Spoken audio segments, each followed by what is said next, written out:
నీ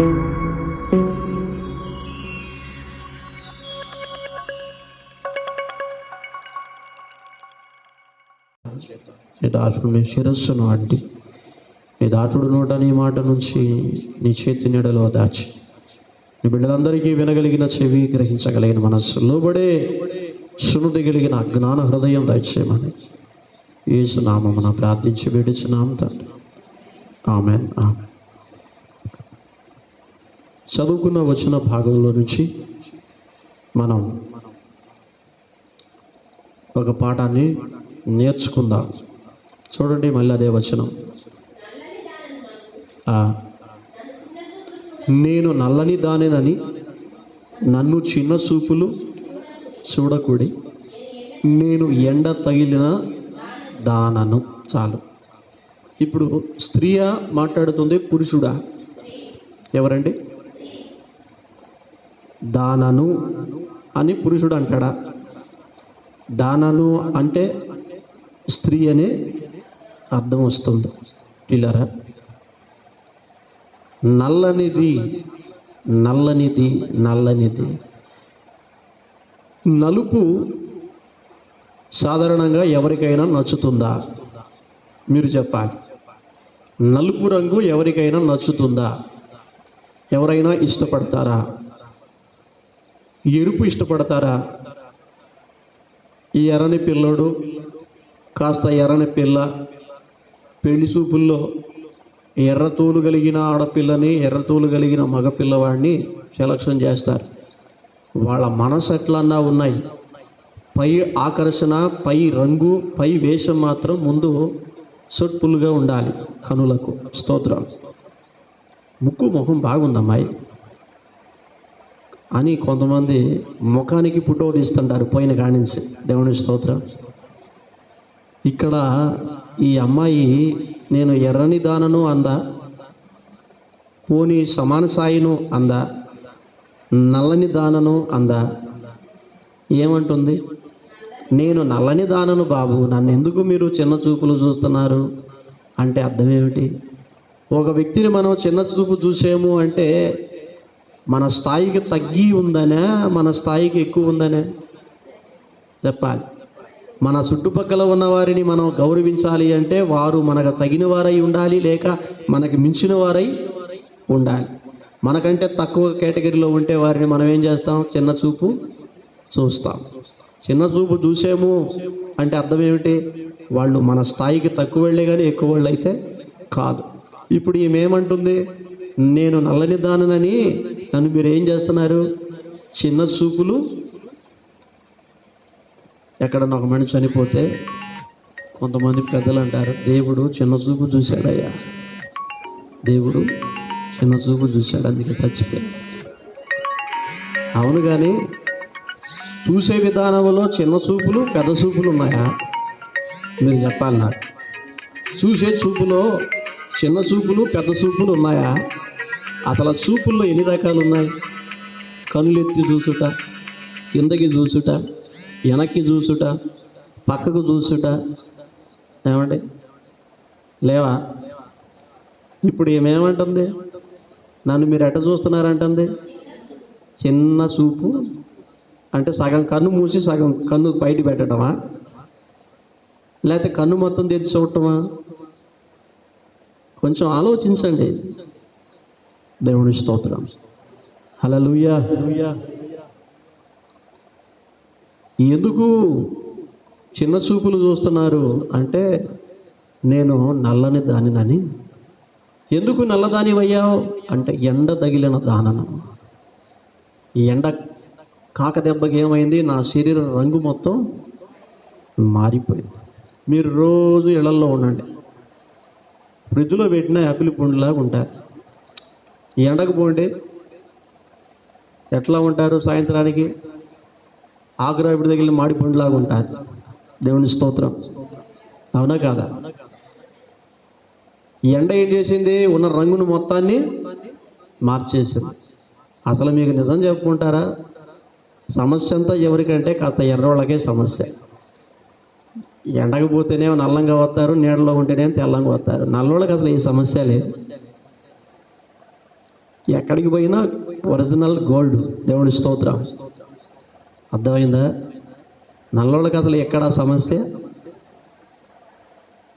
ప్రియులరా, ఇంతకీ ఈమె నల్లది అని ఎందుకు ఆమె అనుకుంటుంది అంటే, నేను నల్లనిద్దానని ఎందుకు అంటుంది అంటే, ఆమె రంగు లోకానికి నచ్చల, ఆమె అందం లోకానికి నచ్చల. ఈమెని లోకం ఆకర్షించలేకపోయింది. ఈమె అందగత్తె అయితే లోకం ఆకర్షించేదే. ఈమె అందగత్తె కాదు కాబట్టే లోకం ఏం చేసింది? ఆమెని ఆకర్షించలేకపోయింది. ప్రియులరా, ఇంతకీ ఈమె ఎవరు అంటే, క్రీస్తు పెళ్ళి ఆడబోయే పెళ్లి కూతురు, సంఘం. దేవుడు ఏదైనా సంఘానికి ఒక విషయాన్ని చెప్పాలనుకున్నప్పుడు ఆయన ఎలా చెప్పటం నేర్చుకున్నాడు అంటే, ఒక భర్త భార్యతో మాట్లాడినట్టు స్త్రీని పోల్చి మాట్లాడాడు. స్తోత్రం. భక్తుడిని పోల్చి మాట్లాడలా. ఏదైనా సంఘానికి చెప్పాలనుకున్నప్పుడు అక్కడ ఒక స్త్రీని ఎత్తి చూపాడు ఆయన. స్త్రీతో మాట్లాడిన సన్నివేశం ఎక్కడైతే మీకు తగులుతుందో అది సంఘానికి సంబంధించిన వర్ణ, సంఘానికి సంబంధించిన ఉపదేశం, సంఘానికి సంబంధించిన క్రమం, పద్ధతి. దేవుని స్తోత్రం. లోకము ఈమెని ఆకర్షించడానికి ఇష్టపడలేదు. కారణం, ఈమె లోకానికి నచ్చల. ఈమె లోకము ఆకర్షించే విధంగా ఉందా చెప్పాలి మీరు. ఈమె అందం లోకం ఆకర్షించే విధంగా ఉందా? లోకము ఆకర్షించకూడని విధంగా ఉందా? ఈమె అందానికి లోకం అయితే ఆకర్షించలేదు. కారణం ఏమిటంటే, ఆమెను అక్కడున్న వాళ్ళు ఎలా అయితే ఆకర్షించలేకపోయారో ఇప్పుడున్న ఈ సంఘాన్ని కూడా లోకము ఆకర్షించకూడని విధంగానే ఉండాలి. స్తోత్రం. ఒక భార్య యొక్క అందం పరపురుషుణ్ణి ఆకర్షించే విధంగా ఉండకూడదు, పిచ్చిదానిలాగా ఉండాలి అన్నట్టుంది ఇప్పుడు ఈ సందేశం. దేవుని స్తోత్రాలు. లోకము నన్ను ఆకర్షించలేదు అంటే అర్థం ఏమిటి? ప్రజెంట్ ఇప్పుడున్న లోకము ఈ సంఘాన్ని ఆకర్షించకూడని విధంగానే ఉండాలి, కానీ ఆకర్షించే హంగు దీనికి ఉండకూడదు అని ఎందుకు చెప్పాడు అంటే, ఇక్కడ ఒక పరమార్థం ఉంది. యెషయా గ్రంథం 53వ అధ్యాయం మీరు చూడండి. లోకము సంఘమును ఆకర్షించలేదట, ఎందుకంటే ఆమె నల్లగా ఉంది. అదేవిధంగా లోకము యేసును కూడా ఆకర్షించలేకపోయింది. యెషయా గ్రంథం 53:3 వచనం, అతడు తునీకరింపబడిన వాడు ఆయను, మనుషుల వలన విసర్జింపబడిన వాడును. దేవుడికి స్తోత్రం. యేసుని లోకము ఆకర్షించిందా, విసర్జించిందా? పెద్దగా చెప్పండి. యేసుని లోకము అందగాడా రా అందా, పో అందా? సిలువలో యేసుని ఎవరైనా కోరుకున్నారా, విసర్జించారా? సంఘాన్ని లోకము ఆకర్షించలేదు అంటే లోకము ఆకర్షించే ఆకర్షణ సంఘం దగ్గర లేదు. రెండోది, లోకము యేసును కూడా ఆకర్షించలేకపోయింది. కారణం, లోకం ఆకర్షించే ఆకర్షణ యేసులో లేదు. మీకు అర్థమవుతుందా నేను చెప్పేది? అర్థం కావటం లేదా? లోకము యేసును ఆకర్షించలేకపోయింది, లోకము సంఘాన్ని ఆకర్షించలేకపోయింది. కారణం, వెలుపల ఆకర్షణ సిలువలో యేసుకు లేదు, వెలుపల ఆకర్షణ సంఘానికి కూడా లేదు. అందుకే చెక్కు చెదరకుండా నిగ్గు తెలగలుగుతుంది సంఘం రేపు యేసు ఎదుట. స్తోత్రం. ఇది మీకు క్లారిటీగా స్పష్టంగా మీకు కనబడాలి అంటే ఒక్కడుగు మీరు గ్రంథంలోకి రావాలి. పేతురు రాసిన మొదటి పత్రిక 3వ అధ్యాయం 3వ వచనం చూడండి. ఇక్కడ క్లారిటీ ఇచ్చేశాడు. ఇక స్పష్టంగా చదవండి, నోరు తెరిచి. జడలు అల్లుకున్నటైనను, బంగారము పెట్టుకున్నటైనను, వస్త్రములు ధరించుకున్నటైనను, వెలపటి అలంకారము మీకు అలంకారముగా ఉండక, అంతరంగమందు గుణములే మీకు అలంకారంగా ఉండాలి. దేవుని స్తోత్రం. ఓ స్త్రీ, వెలపట అలంకారము, వస్త్రాలు, బంగారం, ఆభరణాలు, జడలు, వెలపటి అలంకారము నీకు అలంకారంగా ఉండక, అంతరంగమందు సౌందర్యమే నీకు అలంకారంగా ఉండాలి. అంటే మన అంతరంగములో ఉన్న గుణాలే వెలపట అలంకారములుగా కనబడాలి అని కింద ఎవరిని చెప్పుకొచ్చాడు? అబ్రహాము భార్య అయిన శారమును చెప్పుకొచ్చాడు. దేవుడి స్తోత్రం. అందగత్తి అయిన 75 సంవత్సరాల ప్రాయములో ఒక రాజుని ఆకర్షించగలిగే అందమున్న ఆమె అందము భౌతిక సంబంధమైనది కాదట, అంతరంగ సౌందర్యమట. స్తోత్రం. తమ యజమానుని తప్ప పరపురుషుడిని కన్నెత్తి చూసిన దాఖలాలు శారములో లేవట. శారా అనగలన మీరు ఒకటి భార్య అనుకున్నారు. ఆమె అబ్రహాము భార్య అనేది ఎంత నిజమో, పరమ అబ్రహాము భార్య అయి ఉన్న సంఘము అనే శారమ్మ అనేది కూడా అంతే నిజం. స్తోత్రం. అర్థం కాలేదా? లోక సంబంధంగా అబ్రహాము భార్య శారా అనేది ఎంత నిజమో, ఆ అబ్రహాము పరమ అబ్రహాముకు సూచన, ఆ శారా సంఘమునకు సూచన. కన్నెత్తి తన భర్తను తప్ప పరపురుషుణ్ణి కన్నెత్తి కూడా చూడాల, అంత సౌందర్యవంతురాలు తెలుసా. 75 సంవత్సరాల ప్రాయంలో కూడా 18 సంవత్సరాల ఆడపిల్లున్నట్టుందట, అంత సౌందర్యవంతురాలు. కారణం వెలపట అలంకారము కాదట, వెలపట సౌందర్యం కాదట, ఆమె కలిగి ఉన్నది అంతరంగ సౌందర్యం. ఆ అంతరంగ సౌందర్యం ఏం చేసింది? వెలపట సౌందర్యానికి కూడా కొంత జీవాన్ని ఇచ్చింది. అందము మోసకరము, సౌందర్యము వ్యర్థము. ప్రభునందు భయభక్తులు కలిగిన స్త్రీ కొనియాడబడు. సామెతల గ్రంథం 31:30 వచనం చూడండి ఒకసారి. సంఘానికి ఉండాల్సిన ప్రథమ లక్షణం. సామెతలు 31:30 వచనం. అద్దుగో, చాలామంది ఏం కోరుకుంటున్నారు? అక్క అందంగా ఉందా, సౌందర్యవంతురాలేనా? ఎందుకు పెందలాడి ఒక దారి చేయడానికా? మీరేమనుకోరంటే నేను యథార్థమైన మాట కూడా చెప్తా.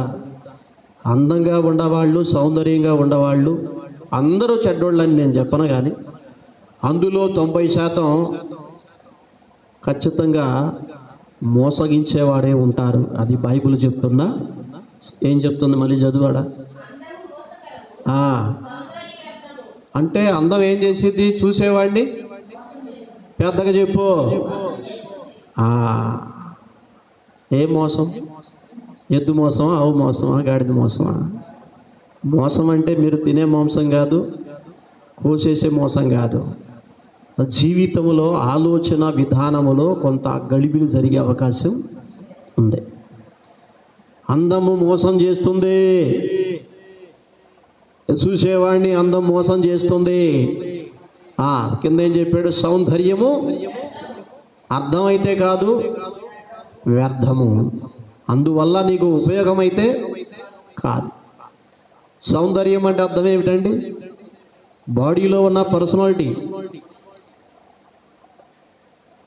అందం అంటే ముఖంలో కనపడుతుండదు ఆల్రెడీ ఆకర్షణీయంగా. సంఘానికి దేవుడు ఉండాల్సిన లక్షణాలు ఏం చెబుతున్నాడంటే, లోపల మీకు కొన్ని లక్షణాలు ఉన్నాయి, అవి మీకు బయటికి చూపించడానికి కొంత బయట లక్షణాలు నేను పెట్టాల్సి వచ్చింది. దేవుడి స్తోత్రం. అర్థమయ్యేటట్టు చెబుతా. నేను అడిగాను ఒకసారి దేవుడిని, అందం మోసకరం అన్నావు, సౌందర్యం వ్యర్థం అన్నావు, అటువంటిప్పుడు ఎందుకు పెట్టావు నువ్వు? ఆది కాండంలో దేవదూతలే పడిపోయారట ఆడవాళ్ళని చూసి.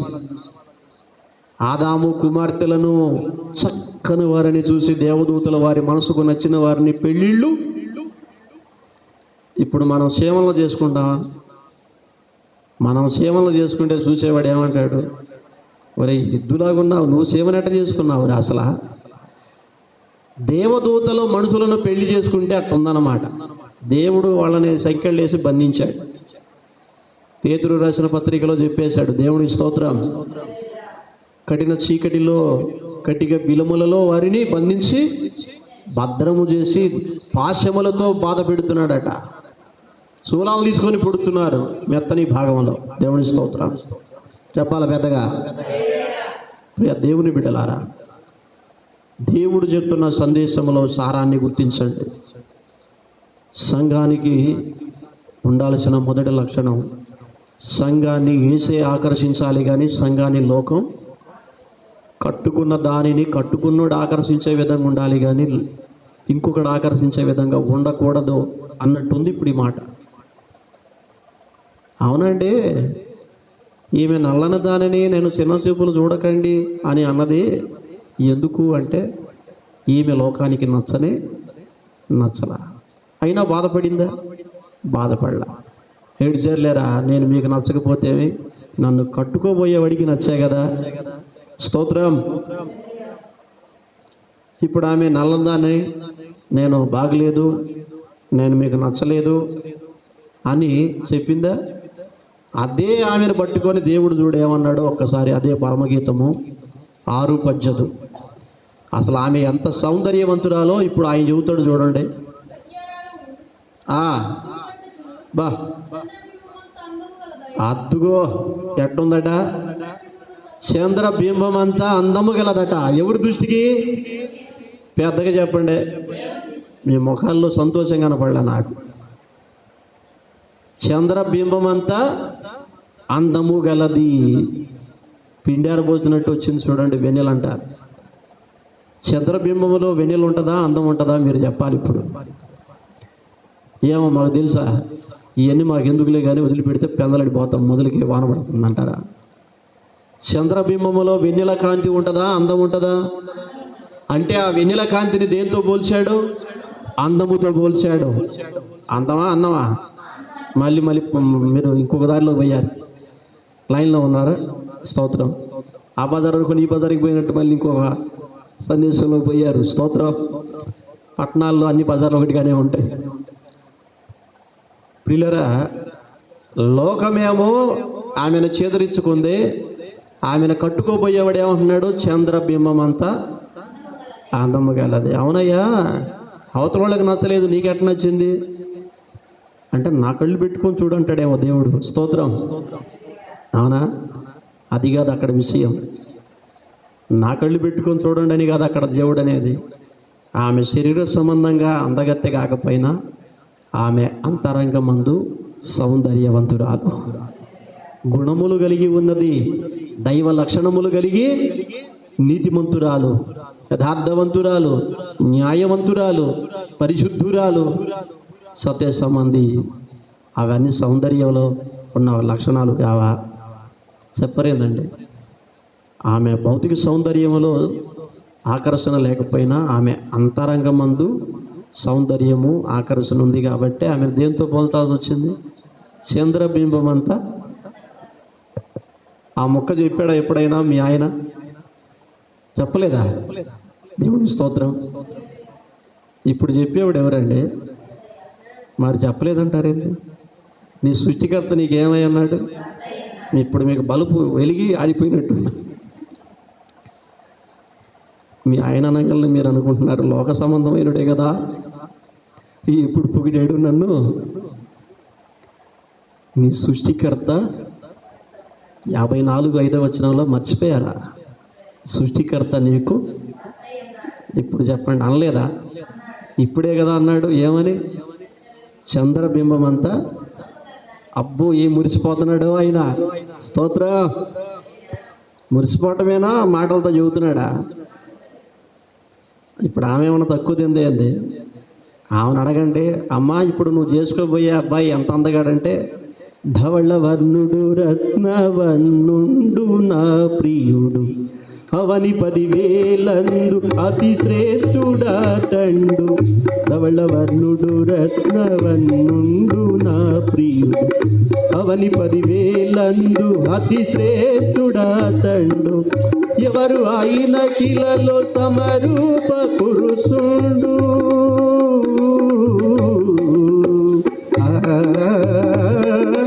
ఆ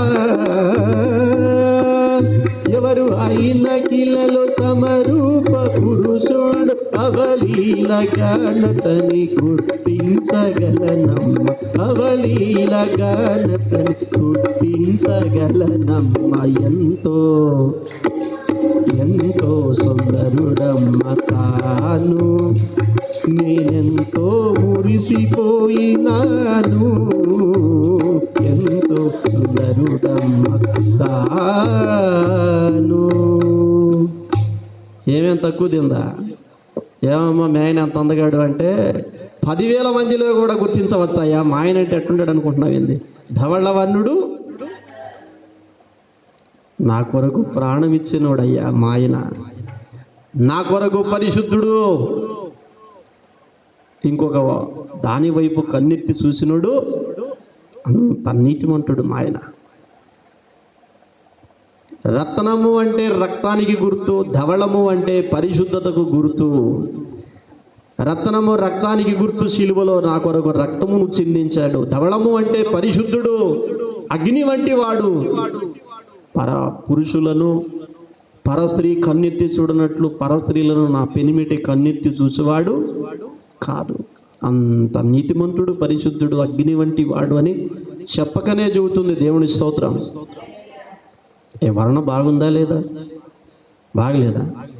ఇంత అద్భుతమైన వర్ణ ఈ లోక సంబంధమైన భార్య భర్తలకు ఉంటుందా? భలే చెప్పేవులే కానీ అయ్యో అంటారా? స్తోత్రం. ఉంటుందా ఈ వర్ణ? కానీ ఆత్మ సంబంధమైన పెనిమిడి చూడు, ఆత్మ సంబంధమైన భార్యని ఎలా అంటున్నాడో, చంద్రబింబం అంత అందము గలది. ఏంది? భౌతిక సంబంధమైన అందమా? అంతరంగమందు లక్షణాలను అందముగా పోల్చి మాట్లాడుతున్నాడా?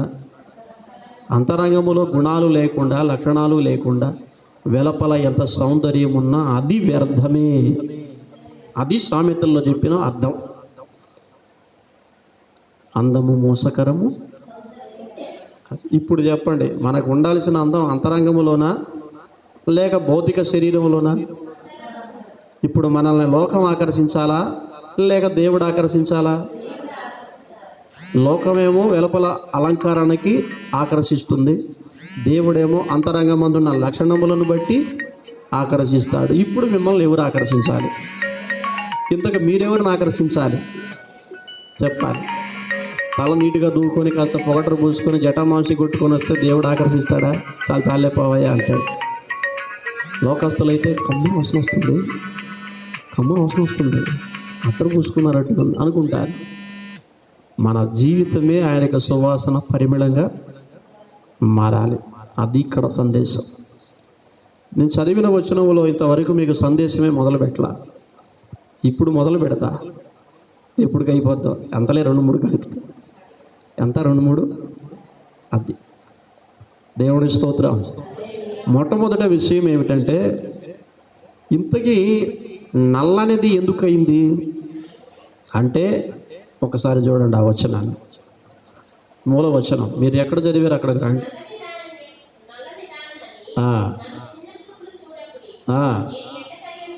అంటే అర్థం ఏంటి?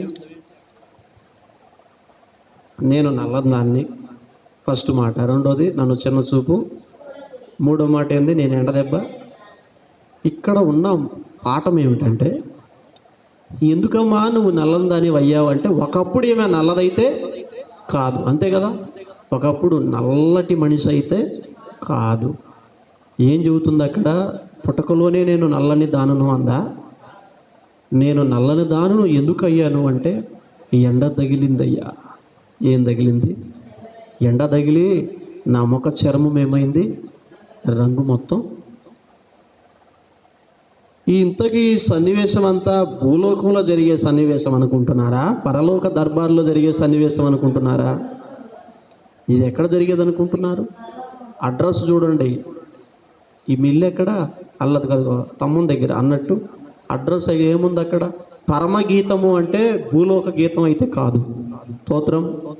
పరమగీతం అంటే భూలోక గీతం కాదు, ఇది పరలోకంలో పాడుకునే గీతం. అంటే ఇక్కడ జరిగే సిచ్యువేషన్ అంతా, సన్నివేశం అంతా ఎక్కడిది? దేవునికి స్తోత్రం కలుగునుగాక.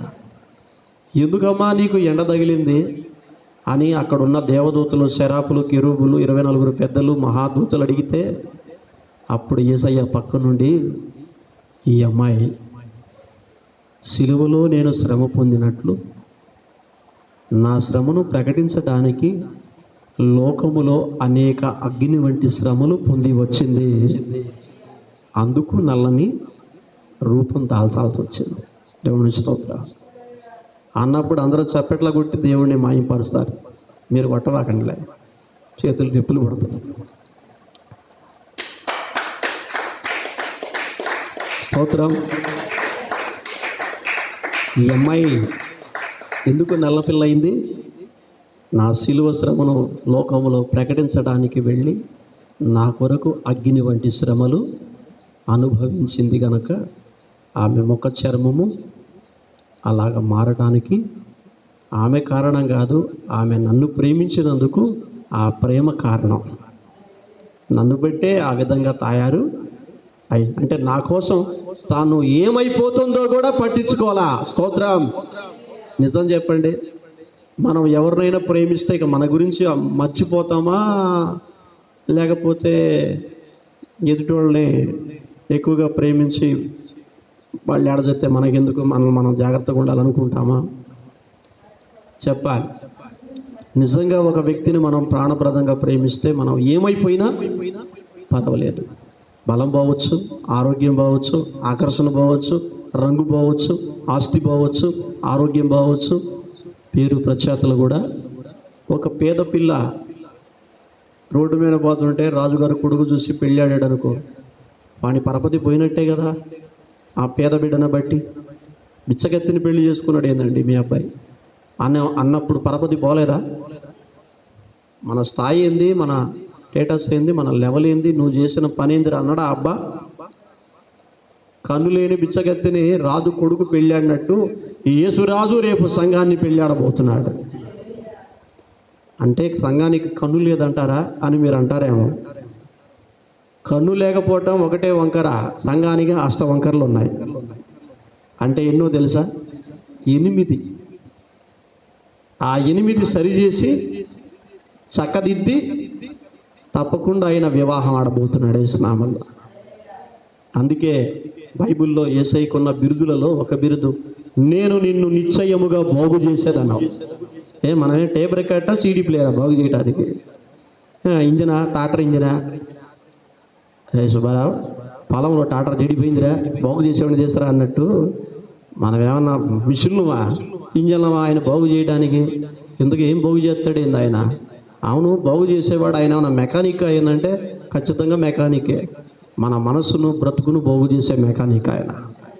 మన తలకాయలో ఉన్న ఆలోచనలు కూడా బాగు చేస్తాడు. స్క్రూ డ్రైవర్ వేసుకొని స్క్రూలు అప్పుడప్పుడు లూజ్ అవుతుంటాయి, అవునా, బిగిస్తూ ఉంటాడు.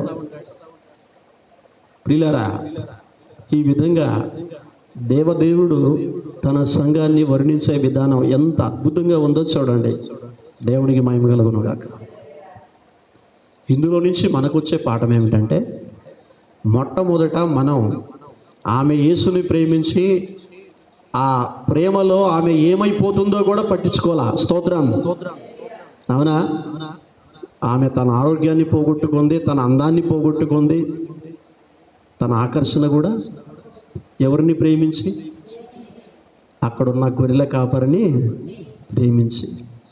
నా సహోదరులు నా మీద కోపించి నన్ను ద్రాక్ష తోటకి కావలకత్తిగా, కింద చదివితే ఆ మాట ఉంటుంది. ఏం చేశారంట సహోదరులందరూ?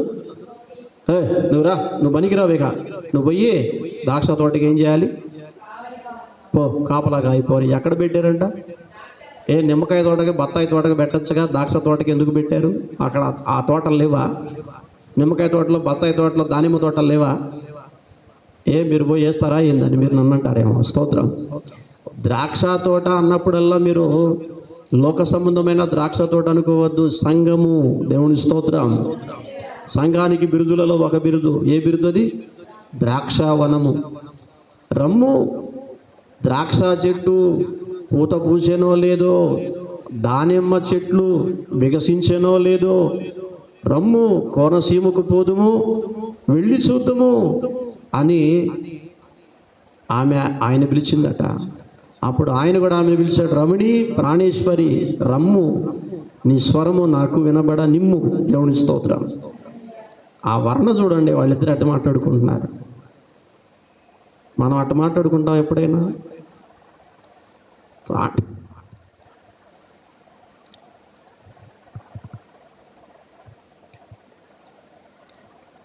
ప్రాణేశ్వరి అన్నాడు కదా, మన వర్ణ ఎట్టుంటుందంటే ప్రాణాలు తీసేటట్టున్నావు. స్తోత్రం. అవునా కదా? నువ్వు నా ప్రాణం తీట కంటే పొద్దుపోయిన దాకా ఇంటికి రాకుండా ఉంటే బాగుంటుంది లేరా? కొంపదీసి మీరు ఏమైనా ఉన్నారా? నాకు ఇల్లట్నే చూస్తున్నారు. నువ్వు చెప్పేదంతా నా కథలాగా ఉందా? మీరు కాదండి, అక్కడ దేవుడు వర్ణ చూడండి ఎట్లుందో, ఆమెను ఎట్లా పొగుడుతున్నాడో చూడండి. దేవునికి మహిమ కలుగును గాక. హల్లెలూయా. మొట్టమొదట ఆమె దేవుణ్ణి ప్రేమించి ఆమె మర్చిపోయింది. మనం కూడా దేవుణ్ణి నిజంగా ప్రేమిస్తే మన శ్రమలన్నీ మర్చిపోతాం. పెద్దగా చెప్పు. ఆమె యేసును ప్రేమించి ఏం చేసింది? తమ ఆకర్షణ మొత్తాన్ని పోగొట్టుకుంది. మనం కూడా యేసుని ప్రేమిస్తే మన శ్రమలన్నీ మర్చిపోతాం. మన ఆకర్షణ కూడా అవసరమైతే యేసు కోసం మన ఆకారమే మారిపోయే అవకాశం లేదా? నన్ను చాలామంది నల్లగప్పేసావే, మొన్న బాగానే ఉన్నావే అని వచ్చిన కాడి నుంచి నా మొహంకి వెళ్ళి ఎగాదిగా చూసి, అంటే బత్తాయి పండులా కాస్త నీటుగా ఘాటుగా కాస్త చూడ చక్కని చిన్నోడాలు ఉండాలనుకుంటారో ఏం సంగతో నాకు తెలియదు. కానీ నేనేమో ఆమెలాగా అవుదామని నా కోరిక. దేవుని స్తోత్రం. ఏమలాగా? ఆమెలాగా అవుదామని నా కోరిక. నా ఆకర్షణ పోయినా పర్వాలేదు, నా ప్రియుడి కోసం అని నేను అనుకుంటుంటే ఈ మధ్యలో వీళ్ళు వచ్చి కొంచెం నల్లబడ్డావే, మనం బాగున్నావు, వచ్చిన కాడి నుంచి ఇదే వర్ణ. దేవుని స్తోత్రం కలుగునగాక. ప్రియారా, ఆయన ప్రేమించే కాబట్టి నేను ఏమైపోతున్నానన్న సంగతి కూడా నేను పట్టించుకోవాలా. అలా పట్టించుకుంటే కాస్త గ్లామర్ బాయ్ లాగా ఉండాల్సి వచ్చేది. ఏ బాయ్ లాగా? బాయ్ కాదు, మనం అట్లా ఉండాలి అంటే ఆమె ఎక్కాల. స్తోత్రం. ఆమె ఆయన్ని ప్రేమించి ఏమైపోయిందో కూడా పట్టించుకోవాలా. అలా మనం ఆయన్ని ప్రేమిస్తే ఏమైపోతున్నామో కూడా పట్టించుకోలేం. స్తోత్రం. ఏ జాము తింటామో తెలియదు, ఏ జామును పడుకుంటామో తెలియదు. ఈలోపు ముఖమెట్టుందో సంగతి కూడా మర్చిపోతాం. అంత ప్రేమ ఎవరికి ఉంది ప్రాస్టర్ గారు? నువ్వు చెప్పటమే కానీ అంటే ఆమెకు ఉందిగా. ఆ కొలత మనకి ఉండాలి. ఇది మొదటి విషయం. రెండోది, ఆమె ఎండ తగిలి వచ్చిందట. అంటే అనేక శ్రమలలో నిగ్గుదేలి వచ్చింది. మనం కూడా రేపు యేసయ్య ఎదుటి నిలబడాలంటే అనేక శ్రమలలో నిగ్గుదేలిని వారమై ఉండాలి. ఇది రెండో విషయం. శ్రమ కలగగా భయపడకండి, లోకములో మీకు శ్రమ కలుగును, అయినను ధైర్యం తెచ్చుకోండి అన్నాడు. మనమేం భయం తెచ్చుకుంటాం? ఏం తెచ్చుకుంటాం? భయం. ఆమె లోకంలో శ్రమపడి వచ్చింది, మనం కూడా యేసయ్య సన్నిధికి రేపు శ్రమపడే పోవాలి. ఇది రెండో విషయం. మూడోది, ఆమె లోకస్తుల చేత ఏమైంది? తునీకరించ. అందుకే ఆమెను ఏం చేశారు? లోకం చిన్న చూపులు. కానీ దేవుడు పెద్ద చూపు చూశాడు. అవునా? ఏమన్నాడు? చంద్రబింబం అంతా అది లెక్క. ఆయన అంతరంగంలో సౌందర్యం చూశాడు, లోకమేమో శరీరంలో ఉన్న సౌందర్యాన్ని చూసింది. కానీ లోకానికి కోరుకున్న కొలత ఏమేలో అయితే దొరకల. స్తోత్రం. కానీ ఏమేలో యేసయ్య కోరుకున్న కొలత దొరికింది. అట్లా లోకానికి లోకం కోరుకున్న కొలతలు మనలో దొరకకూడదు, కానీ యేసయ్య కోరుకున్న కొలతలు మనలో ఆయనకు దొరకాల. దేవునికి మహిమ. అర్థమైందా? రెండు విషయాలు చెప్పాను. ఫస్ట్ది ఏమిటి? యేసును ప్రేమించి ఆమె సంగతి ఆమె మర్చిపోయింది. అక్కడే చెప్పచ్చు పెద్ద సందేశం. తన ఆకలి మర్చిపోయింది, నిద్ర మర్చిపోయింది. అందుకే నిద్రలో కూడా ప్రియుడిని వెతికింది. పోయిన వారం చెప్పా. స్తోత్రం. నా దేహము నిద్రించింది కానీ మనస్సు ప్రియుడిని వెతుకుతుంది. కలలో కలగంటి నన్నుకుంటిని, నిన్ను కలలో కంటిని, కలగంటి నన్నుకుంటిని, నిన్ను కలలో కంటిని. ప్రియుడా యేసయ్యా నిన్ను చూడాలని, నిన్ను చూడాలని, నిన్ను చేరాలని, నిన్ను చూడాలని, నిన్ను చేరాలని మనసారా నామది కోరినే, మనసారా నామది కోరినే. ప్రియుడా యేసయ్యా నిన్ను చూడాలని. దేవునికి మహిమ. దేవుని ప్రేమించి ఆమె మర్చిపోయిందంటే నిద్ర మర్చిపోయింది, అన్నం మర్చిపోయింది, ఆమె సౌందర్యాన్ని కూడా పట్టించుకోవాలా. నా ప్రియుడు నాకు ముఖ్యం అనుకుంది కానీ నాకు అన్నం ముఖ్యం, నిద్ర ముఖ్యం, అందం ముఖ్యం అనుకుందా? ఈరోజు భక్తులు ఎట్టున్నారండి? ప్రభు ముఖ్యమా, నిద్ర ఆహారం అందం ముఖ్యమా అని అడిగితే ఏం చెబుతారు? అరే ప్రభు ఎక్కడికి పోతాడు పాస్టర్ గారు, ప్రభు అక్కడే ఉంటాడు, సన్నిధి ఇక్కడ ఉంటుంది, నువ్వు ఇక్కడ ఉంటావు. ఇప్పుడు బాగపోతే అన్నం ఉండదు కుండలో. స్తోత్రం. రాత్రి అంతా పస్తు పండుకోవాల్సి వచ్చింది. అన్నం బేచి ఉంటారు, మీరు కదిలే. స్తోత్రం అని ఆమెను అడగండి. ఏమమ్మా నీకు ఆకలి కాలా, నిద్ర రాలా? ఇంకెక్కడ ఆకలి, ఇంకెక్కడ నిద్ర? కన్ను మూసిన ఆయనే కన్ను తెరిచిన. అసలు ఏ అంతస్తులో ఉందో చూడండి. ఆ అంతస్తు ఎక్కాలి మీరు కూడా వేసిన వల్ల. వదిలిపెట్టన్నా ఇప్పుడు ఎక్కుతామంటారా? కంటికి కనపడే అంతస్తు కాదు, భక్తిలో అంతస్తు. స్తోత్రం. మనం కూడా యేసయ్యని ప్రేమిస్తే అదే అంతస్తులో ప్రేమించాలి. ఆకలి మర్చిపోవాలి, నిద్ర మర్చిపోవాలి, అందచందాలు, సౌందర్యాలు. దేవునికి మహిమ కలుగునగా. మేము మర్చిపోలేములే కానీ అంటారా? దేవుని స్తోత్రం. ఆ ప్రేమ నీ లోపలికి రావాలే కానీ ఇక నీకు సాధ్యమైతే కాదు. రెండోది ఏం తగిలి వచ్చిందట? దిట్టు తగిలి వచ్చిందంటున్నా. ఏం తగిలి వచ్చింది? అదే దిట్టు తగిలి వచ్చిందా? ఎండ తగిలి వచ్చిందా? అంటే శ్రమల్లో మనం కూడా రేపు శ్రమల్లోనే ఆయన దగ్గరికి రావాలి. మూడోది ఆమెని లోకం ఏం చేసింది? చిన్న చూపులు. ఈరోజు నిన్ను కూడా నీ ఇరుగు పొరుగు వారు చిన్న చూపులు చూస్తున్నారా? అట్లయితే యేసయ్య నిన్ను పెద్ద చూపు చూస్తాడు. దేవునికి మహిమ. ఈ మూడు విషయాలు. దేవుణ్ణి ప్రేమించి ఆమెను మర్చిపోయింది. 2, ఆయన కొరకు ఎండ తగిలి శ్రమపడి వచ్చింది. 3, ఆయన కోసము చిన్న చూపు కూడా చూడబడి వచ్చింది. ఈ 3 అనుభవాలు సంఘానికి ఉన్నాయంటే మనకు ఖచ్చితంగా ఉండాలి. మన వెనుకిడిలో ఈ సందేశం ప్రభు ఆశీర్వదించును గాక. రాండి ప్రార్థన చేసుకుందాం.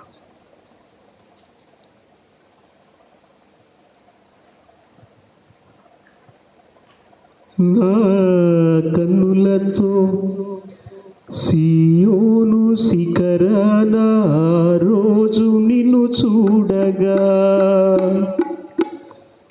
నా కన్నులతో సీయోను శిఖరాన రోజు నిన్ను చూడగా, తెలియదులే అవి కన్నీరో ఆనంద బాష్పాలో, తెలియదులే అవి కన్నీరో ఆనంద బాష్పాలో, నీ కౌగిలిలో నేను పరవశముందిననే, నీ కౌగిలిలో నేను పరవశముందిననే. ప్రియుడా యేసయ్యా నిన్ను చూడాలని, నిన్ను చూడాలని, నిన్ను చేరాలని, నిన్ను చూడాలని, నిన్ను చేరాలని మనసారా నామది కోరినే, మనసారా నామది కోరినే ప్రియుడా యేసయ్యా నిన్ను చూడాలని ప్రియుడా యేసయ్యా నిన్ను చూడాలని ప్రియుడా యేసయ్యా నిన్ను చూడాలని. ప్రార్థన. అలా పైకి లేచి నిలబడదాం, ప్రార్థన చేసుకుందాం. ఈరోజు దేవుడు మనతో మాట్లాడుతూ ఉన్నాడు. ఇదిగో నా పావురము నిష్కలంకురాలు ఒక్కతే. నన్ను చేసుకోవాలని వేల మంది క్యూలో నిలబడ్డారు, కానీ నేను చేసుకునేది మాత్రం ఒక్క దానినే. ఆమె నా కొరకు తమను తాము మర్చిపోయింది. నన్ను ప్రేమించి ఆహారం తినటం మర్చిపోయింది. నన్ను ప్రేమించి నిద్రపోవటం మర్చిపోయింది. నన్ను ప్రేమించి లోకాన్ని మర్చిపోయింది. నన్ను ప్రేమించి ఆమె సౌందర్యాన్ని కోల్పోవటానికి కూడా ఇష్టపడింది. మరి ఈ మొదటి లక్షణం సంఘస్థులారా, దేవుని బిడ్డలారా, మనలో ఉన్నాయా?